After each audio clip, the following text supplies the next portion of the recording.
मध्य प्रदेश विधानसभा चुनाव को लेकर कांग्रेस की राष्ट्रीय प्रवक्ता और मध्य प्रदेश विधानसभा की मीडिया प्रभारी रागिनी नायक का जबलपुर प्रवास हुआ, जहां उन्होंने जमकर पत्रकार वार्ता के माध्यम से केंद्र की भाजपा सरकार और मध्य प्रदेश की शिवराज सिंह सरकार पर निशाना साधा। जहां रागिनी नायक ने कहा कि हम सबसे पहले भाजपा की बात इसलिए कर रहे हैं क्योंकि प्रदेश में भाजपा की सरकार है और इसके हाल बुरे हैं। रागिनी नायक ने कहा कि यह कैसी डबल इंजन की सरकार है जिसके ड्राइवर का नाम लेने में प्रधानमंत्री संकोच करते हैं। रागिनी नायक ने प्रदेश सरकार और केंद्र सरकार पर निशाना साधते हुए कहा कि प्रधानमंत्री और भाजपा के प्रमुख नरेंद्र मोदी भोपाल आए थे। नरेंद्र मोदी ने एक बार भी अपने उद्बोधन में शिवराज सिंह चौहान का नाम तक नहीं लिया, न ही प्रदेश सरकार के कार्यों का उल्लेख किया। ऐसा इसलिए हुआ क्योंकि झूठ के आधार पर चलाई जा रही योजनाएं भविष्य में काम नहीं आती। भाजपा सरकार के शीर्ष नेतृत्व के लोग भी यह बात जानते हैं। चौथी लिस्ट में शिवराज सिंह का नाम जारी होने पर उन्होंने कहा कि डबल इंजन की सरकार के चालक पर केंद्रीय नेतृत्व को खुद ही भरोसा नहीं है। जहां उन्होंने कहा कि 230 विधानसभा सीटों के लिए 4000 से अधिक कांग्रेस के परिवार के सदस्यों ने आवेदन किया था, जिसको लेकर नाराजगी और विरोध स्वाभाविक है क्योंकि विधानसभा की सीटों की संख्या सीमित है। वहीं भाजपा के संभागीय कार्यालय के हंगामे को लेकर उन्होंने कहा कि जबलपुर के हालात तो और भी खराब हैं, जहां जबलपुर के दामाद बीडी शर्मा के मुर्दाबाद के नारे उनके संभागीय कार्यालय में लगे हैं। रागिनी नायक ने कहा कि मध्य प्रदेश विधानसभा चुनाव में कांग्रेस की सरकार इस बार बनने वाली है, जहां जनता का भरपूर आशीर्वाद कांग्रेस पार्टी के प्रत्याशियों को मिलने वाला है। जबलपुर से वाजिद खान की रिपोर्ट। विशेष पर जाती हूँ तो अपनी बात इन पंक्तियों के साथ शुरू करना चाहती हूँ कि कैसे कैसे मंजर नज़र आने लगे हैं, कैसे कैसे मंजर नज़र आने लगे हैं। दुख दर्द में लोग अब चिल्लाने लगे हैं, कह रहे हैं बदल दो इस तालाब का पानी, ये कमल के फूल अब कुम्हलाने लगे हैं। तो जनता की नब्ज अगर टटोलें तो बिल्कुल साफ और स्पष्ट पता चल जाएगा कि इस बार विधानसभा चुनाव में हवा का रुख किस तरफ है, ऊंट किस करवट बैठ रहा है। शिवराज सिंह के 18 साल के कार्यकाल में समाज का कोई ऐसा वर्ग नहीं जो शोषित ना हो, प्रताड़ित ना हो। जनता इस कुशासन से त्रस्त होकर त्राहिमाम कर रही है और यही कारण है कि आज मुझे गिनवाना पड़ेगा कि हर क्षेत्र में 29,716 घोषणाएं करने के बावजूद, जी हाँ, 18 साल में मुख्यमंत्री शिवराज सिंह चौहान जी ने 29,716 घोषणाएं की। 10 दिन पहले की बात है, एक ही दिन में आचार संहिता लगने से पहले 73,000 करोड़ की घोषणाएं की, एक ही दिन में। और वो तब जब 4 लाख करोड़ का वित्तीय कर्ज पहले से मध्य प्रदेश की आर्थिक कमर तोड़ने का काम कर रहा है। तो जनता तो ये मान चुकी है कि कमल का फूल सबसे बड़ी भूल, और इसीलिए ये भी कह रही है कि कमल का है जो नाथ वो है कमलनाथ। और इसीलिए उतावली बैठी है कि 17 सितंबर के दिन कांग्रेस के पंजे के निशान वाला बटन दबाएं और कमलनाथ जी की सरकार बनाएं। अब सिलसिलेवार तरीके से आगे बढ़ती हूँ। रिपोर्ट कहती है कि कंप्यूटर शिक्षा देने के मामले में सबसे निचले पायदान पर जो है वो भी मध्य प्रदेश है। अभी सिंधिया स्कूल में मोदी जी आए थे और बोलकर गए कि डिजिटल कनेक्ट करना चाहिए, डिजिटल कनेक्ट, बड़ी बड़ी बातें।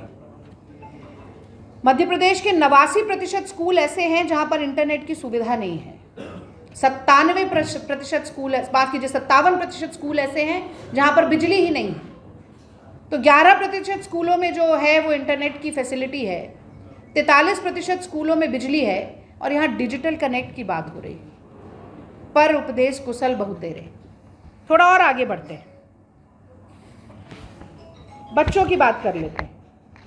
मध्य प्रदेश में 66 लाख बच्चे ऐसे हैं जिन्हें की अच्छे पोषण की ज़रूरत है। छोटे छोटे बच्चों की बात कर रही हूँ मैं। 66 लाख बच्चे हैं, अच्छे खाने, अच्छे आहार की ज़रूरत है। और कुपोषण के चलते इसमें से 51% बच्चे जो 6 साल की आयु तक के हैं वो बौने रह जाते हैं। 33-34 लाख बच्चे ऐसे हैं जो बौने रह जाते हैं। और जहां तक मुझे याद आ रहा है, आप सब लोग भी जानते हैं, शिवराज सिंह जी कई बार कह चुके हैं कि कुपोषण मेरे माथे का कलंक है।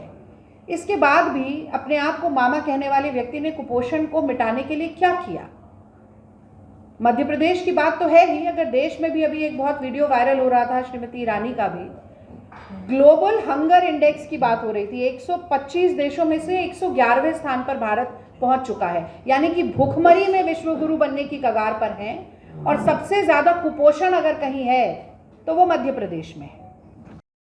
छोटा सा भाग पर बहुत महत्वपूर्ण भाग है इस पर प्रेस वार्ता का। देखिए, मध्य प्रदेश एक बहुत ही आस्थावान राज्य है।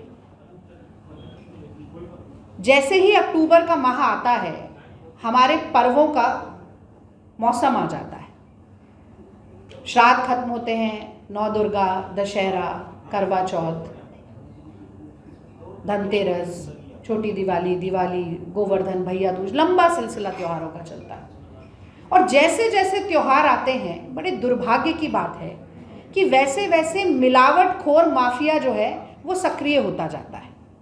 एक लीड अखबार की कल की खबर है कि किस तरह से जहरीला पनीर, दूध और दूध से बने हुए तमाम उत्पादन जो हैं वो पूरे मध्य प्रदेश की रगों में जहर घोलने का काम धीरे धीरे करना शुरू कर रहे हैं। और मैं इसके साथ साथ ये भी याद दिलाऊंगी आपको कि किस तरीके से शुद्ध के लिए युद्ध 15 महीने की जो कांग्रेस की सरकार थी, इस नारे के साथ राइट टू हेल्थ प्रदेश को देने का हमने वचन दिया था कि शुद्ध के लिए युद्ध करेंगे। और शुद्ध के लिए युद्ध तो कांग्रेस ने इसके लिए कमर कसी थी। यहां पर क्या हाल है, मैं आपको ये जरूर बताना चाहती हूं। एक कंपनी है सीहोर की जिसका नाम है जयश्री गायत्री पनीर प्रोडक्ट, जो सैकड़ों मेट्रिक टन उत्पादन करती है पनीर का, दूध का, दूध से जुड़े हुए तमाम प्रोडक्ट्स का।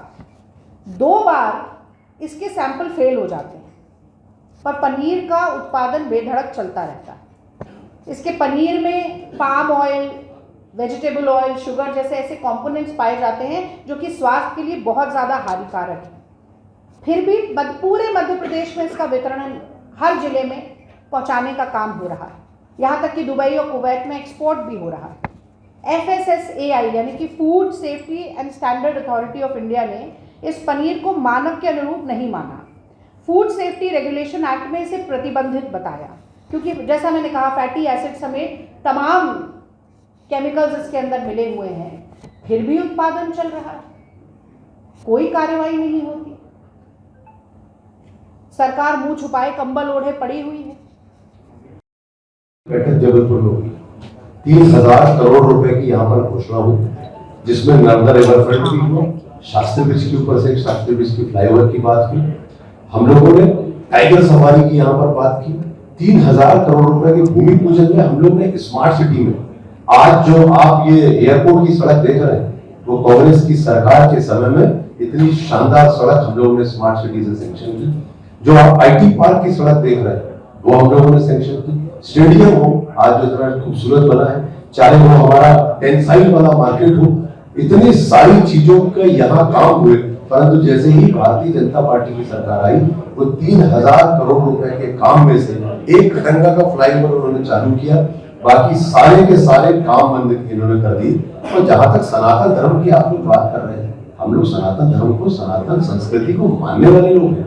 सनातन धर्म कहता है कि सारे धर्म के लोगों को, सारे जरूरतमंदों को, अंतिम पंक्ति में बैठे व्यक्ति को लेकर साथ में चलना है। और ये हम लोगों से ज्यादा सनातनी नहीं है, हम लोगों से ज्यादा धार्मिक आयोजन नहीं करते, पर हम लोग ये जानते हैं, हम संस्कृति जानते हैं। मैं बात करूंगा संस्कृति की, सनातन धर्म की, तो मैं प्रधानमंत्री को भी सवाल उठाऊंगा कि उनकी मातृशक्ति की जब अंतिम संस्कार हुआ था, उसके बाद सनातन धर्म क्या क्या निभाने को कहता है 13 दिन और बरसी तक, और क्या क्या निभाया कि मैं उस पर जाना नहीं चाहता। लेकिन हम लोग सनातन धर्म, सनातन संस्कृति को मानने वाले लोग हैं, और सारे धर्म को साथ में लेकर ही सनातन धर्म का पालन किया जा सकता है। और 15 महीने की सरकार में जो कमलनाथ जी ने यहाँ घोषणाएं की थी, सरकार हमारी 3 दिसंबर को आ जाएगी। उसके बाद तत्काल तो 3000 करोड़ रुपए और उसके अलावा अब चूंकि समय और बदला है तो 5000 करोड़ रुपए के कार्य जबलपुर शहर में तत्काल शुरू किए जाएंगे। और एक बहुत बड़ा प्रमाण इस बात का है कि महापौर जबलपुर की जनता ने जिताया और आज जो 20 वर्षों से काम नहीं हुआ, मां नर्मदा पे जो एसटीपी के प्लांट लग रहे हैं 17.5 करोड़ की लागत से, 60% से ज्यादा कार्य पूर्ण हो गया है। आप लोग जाकर देख सकते हैं। 1 जनवरी से जबलपुर एकमात्र शहर होगा पूरे देश में जहां पर मां नर्मदा में एक भी बूंद गंदे नाले का पानी नहीं मिलेगा। तो ये सनातनी होने का प्रमाण है। हम लोगों को सर्टिफिकेट भाजपा को देने की आवश्यकता नहीं है, ये आम जनता इनको इस बार चुनाव हरा कर इस चीज का प्रमाण देगी। धन्यवाद।